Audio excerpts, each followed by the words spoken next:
ఓం నమో శ్రీ లక్ష్మీ వెంకటేశ్వరాయ శ్రీ మహాగణాధిపతే నమః. ఉగ్రం వీరం మహావిష్ణుం జ్వలంతం సర్వతోముఖం నృసింహం భీషణం భద్రం మృత్యుర్నమామ్యహం. ప్రేక్షకుల నమస్కారాలు తెలియజేస్తూ ఈ వారం రాశి ఫలాలు జూలై 19 నుంచి జూలై 25 వరకు ఉన్నటువంటి గ్రహాల యొక్క పరిస్థితిని అనుసరించి మనం రాశి ఫలాలు తెలుసుకుందాం. అయితే ముందుగా మనకి ఈ 19 నుంచి 25 లోపల ముఖ్యమైనటువంటి పండుగలు చూసినట్లయితే 25వ తారీఖు తొలి ఏకాదశి అవుతోంది. శయన ఏకాదశి అంటారు. ఆ రోజు చాతుర్మాస్య ప్రారంభం. ఆషాఢ శుద్ధ ఏకాదశి లగాయతు. మనకి కార్తీక మాసంలో ఈ వ్రతం పరిపూర్ణం అవుతుంది. 4 మాసాలు పూర్తవుతాయి.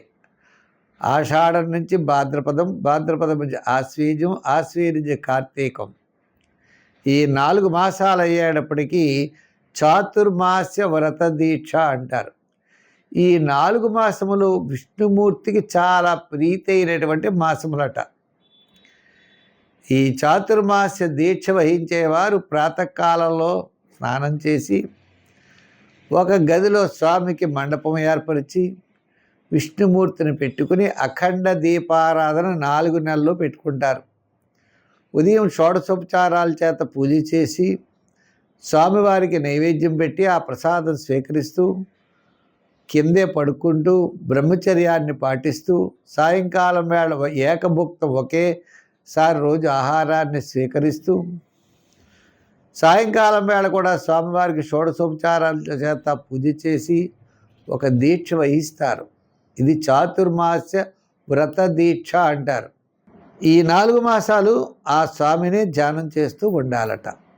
ఇది అయితే ఈ వారం మనకి మీనరాశిలో శని, కుంభరాశిలో రాహువు, వృషభ రాశిలో కుజుడు, రవి, గురులేమో కర్కాటక రాశిలో, మిథున రాశిలో బుధుడు, శుక్రుడు, కేతువు సింహరాశిలో, చంద్రుడు కన్యా, తుల, వృశ్చిక రాశుల్లో ఈ వారం చంద్ర సంచారం ఉంటుంది. మేషరాశి. ఈ మేషరాశి వారికి ఈ వారం చాలా ప్రోత్సాహకరంగా ఉంటుంది. ఇంచేత చంద్రుడు 6వ, 7వ, 8వ స్థానాల్లో సంచారం. చంద్రుడి యొక్క బలం సంపూర్ణంగా ఉండడం చేత మానసికమైన ప్రశాంత వాతావరణంతో వార ప్రారంభంలో కార్యజయాన్ని పొందగలుగుతారు. వారం మధ్యలో శుభరూపమైన పుణ్యరూపమైన కార్యక్రమాల్లో పాల్గొంటారు. వారాంతం ఆరోగ్య సూత్రాలని పాటించాలి. ఇంకా గ్రహాల విషయానికి వస్తే రాహు లాభస్థానంలో ఉండడం వల్ల కొన్ని డీల్స్ తప్పనిసరిగా బాగుంటాయి.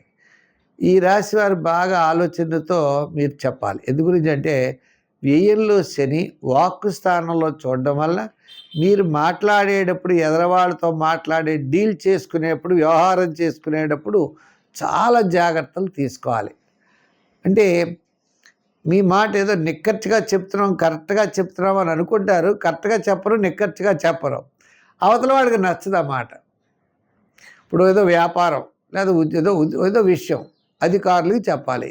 అది సరిగ్గా మీరు ఎక్స్ప్లెయిన్ చేయలేరు. ఇది ఈ రాశి వారు బాగా గ్రహించవలసిన విషయం. అంటే ఎదరవాడికి నచ్చేటట్లుగా మనం చెప్పే ప్రయత్న లోపమే ఉంటుంది. ఆ ప్రయత్నాన్ని సక్సెస్ఫుల్గా చేయాలి అంటే శాట్రైన శని ప్రభావం ఎక్కువ ఉంది. అందుకని ఈ శనివారం నియమాలు అనేవి పాటించాలి. ఇంకా మీ క్యాలిక్యులేషన్స్ అయితే కరెక్ట్గానే ఉంటాయి. తృతీయంలో బుధుడు ఉండడం వల్ల కొన్ని అత్యద్భుతమైనటువంటి ఫలితాలు మీకు రాబోతున్నాయి. విందులు వినోదాల్లో పాల్గొంటారు. సామాన్యంగా ఉంటుంది. అయితే విద్యార్థులు ఎక్కువ కష్టపడాలి. రాజకీయ నాయకులు కూడా అంతంత మాత్రంగా ఉంది. వృత్తులు చేసేవారికి పర్వాలేదు. వ్యాపారపరంగా ఆర్థిక లావాదేవీలు కొంతవరకు అనుకూలంగా ఉన్నాయి. ఏదైనప్పటికీ కొన్ని విషయాల్లో జాగ్రత్తలు తీసుకోవడం చాలా అవసరం. సంఖ్యల్లో 7, రంగుల్లో ఎరుపు. ఆరాధనలో శనివారం నియమం పెట్టుకోండి.